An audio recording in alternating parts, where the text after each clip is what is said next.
Bonjour et bienvenue pour cette nouvelle analyse approfondie.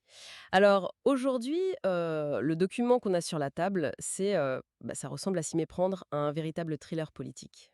C'est clair. On a vraiment tous les ingrédients d'un roman d'espionnage, en fait.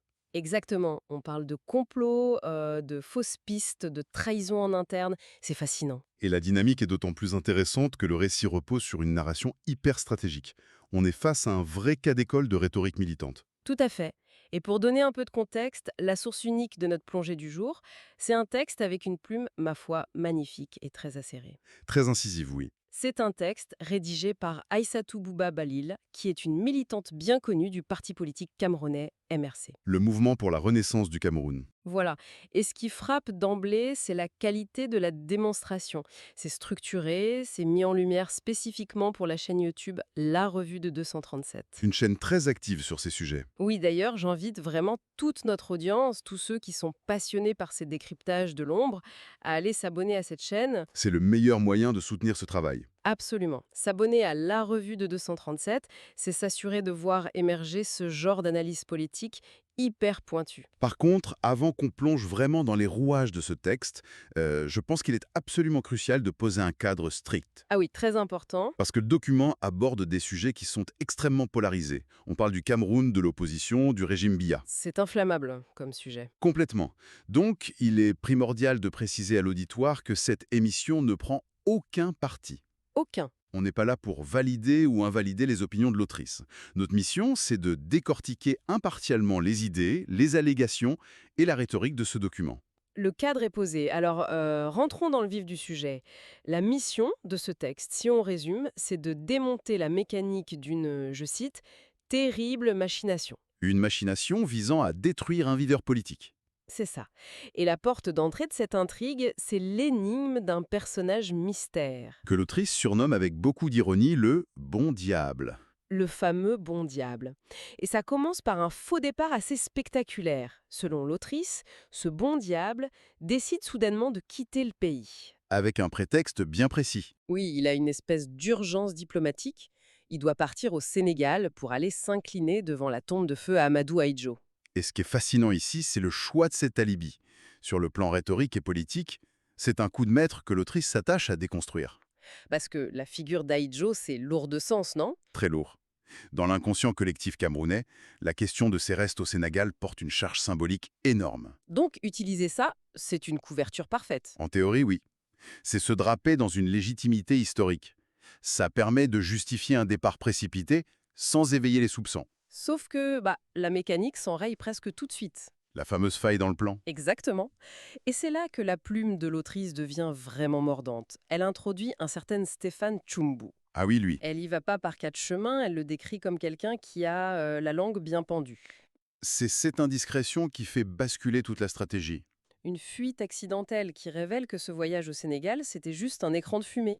Mais au-delà de cette anecdote, ce qui est vraiment au cœur de l'analyse du texte, c'est la crédibilité même de ce bon diable. Oui, son profil est atypique. C'est peu de le dire. L'autrice pointe une impossibilité totale.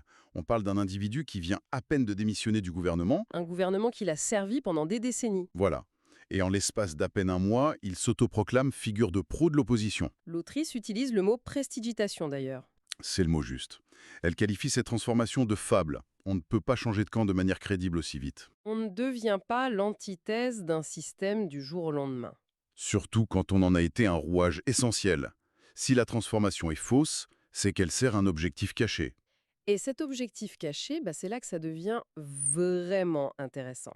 On entre dans la deuxième partie du texte, ce que l'autrice appelle le deal de la mort. Le piège tendu à Maurice Comteau. Le président du MRC, exactement. Alors, pendant que le bon diable se met bien à l'abri à l'étranger sous couvert de diplomatie, Ce qui est très pratique. très pratique, oui, eh bien, Maurice Comteau, lui, est censé rester au pays. Et pas pour faire n'importe quoi. Il devait gérer une soi-disant armée loyaliste. Une insurrection armée, en gros. C'est terrifiant comme distribution des rôles. Si on relie cela au contexte plus large, la mécanique de ce piège est une asymétrie redoutable. Le document explique que c'est le concept de l'insurrection déléguée. Prendre la responsabilité d'une rébellion de l'intérieur face au régime Biya, Un appareil d'État qui est totalement verrouillé, rappelons-le. c'est du suicide. C'est un arrêt de mort programmé. Le texte est très explicite sur les conséquences de ce scénario. Kamto devait être arrêté. Enfermé et même torturé dans une cellule du secrétariat d'État à la Défense. Le fameux CED. L'y envoyer, c'était s'assurer de sa disparition politique et physique. Donc l'objectif final de toute cette machination, c'était quoi? Couper définitivement Maurice Kamto de son peuple, mettre fin à sa carrière, et une fois le leader écarté, le champ est libre. Pour que les conspirateurs s'emparent du parti. S'emparer du MRC pour le livrer au régime en place. C'est une OPA hostile de l'intérieur. Et ça, selon le texte, ça explique énormément de choses sur l'actualité immédiate. Le refus de Kamto d'accepter ce deal fatal a eu des conséquences. Voilà.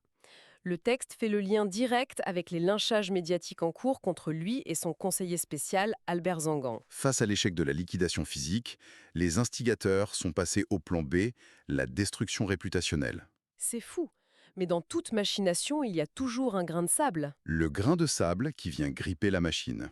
Et ici, ce grain de sable, c'est la lanceuse d'alerte elle-même, Aïssatou Bouba Dalil. Son rôle est central. Elle ne se positionne pas juste comme observatrice. Elle est une vigie. Elle dit d'ailleurs que dès le début, elle n'a jamais senti ce bon diable. L'instinct militant. Sentinelle, sociologiquement parlant, c'est souvent le plus ingrat en politique. Oh oui, et le texte montre bien le contre-coup. Le coût de cette vérité a été exorbitant pour elle. Elle s'est exposée Elle directement. a subi ce qu'elle appelle une campagne de destruction massive d'une rare intensité. Menée par qui, précisément? Par les soutiens du bon diable. Mais attention, pas des soutiens sur le terrain, des gens bruyants, planqués derrière leur clavier dans la diaspora. C'est un point d'analyse sociologique et politique fascinant soulevé par le texte. La psychologie de la meute numérique. Exactement. Comment on tente de faire taire une voix discordante.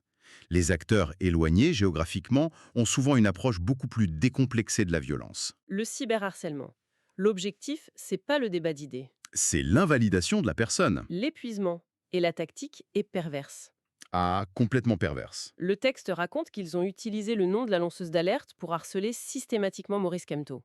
Créer un conflit interne.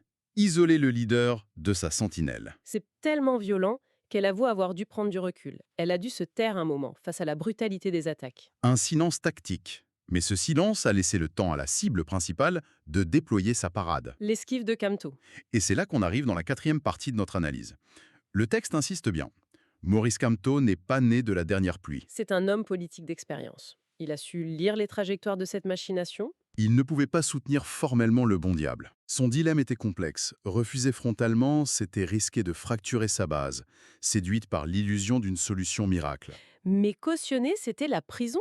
Alors il a opté pour une approche hyper subtile. Un transfert de responsabilité magistrale Au lieu d'endosser cette fameuse insurrection, il a pris la parole. pour inviter les Camerounais à choisir eux-mêmes. C'est ça, les inviter à choisir leur candidat de l'opposition dans les urnes. C'est un mouvement d'échec politique brillant, un véritable aïkido politique. Il utilise la force de l'attaque adverse. Il redirige l'énergie vers le processus électoral républicain, il vide l'insurrection de sa substance, sans s'opposer frontalement. Et ça lui a permis de ne pas tomber dans le piège. Il coupe l'herbe sous le pied des instigateurs. Et c'est ce qui amène l'autrice à sa conclusion. Elle clame une véritable victoire morale. L'illusion est en train de se dissiper.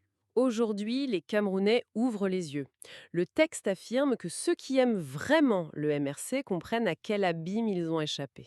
Le narratif de la solution miracle s'effondre face au temps, qui est le pire ennemi des prestigitateurs politiques. C'est une synthèse incroyable.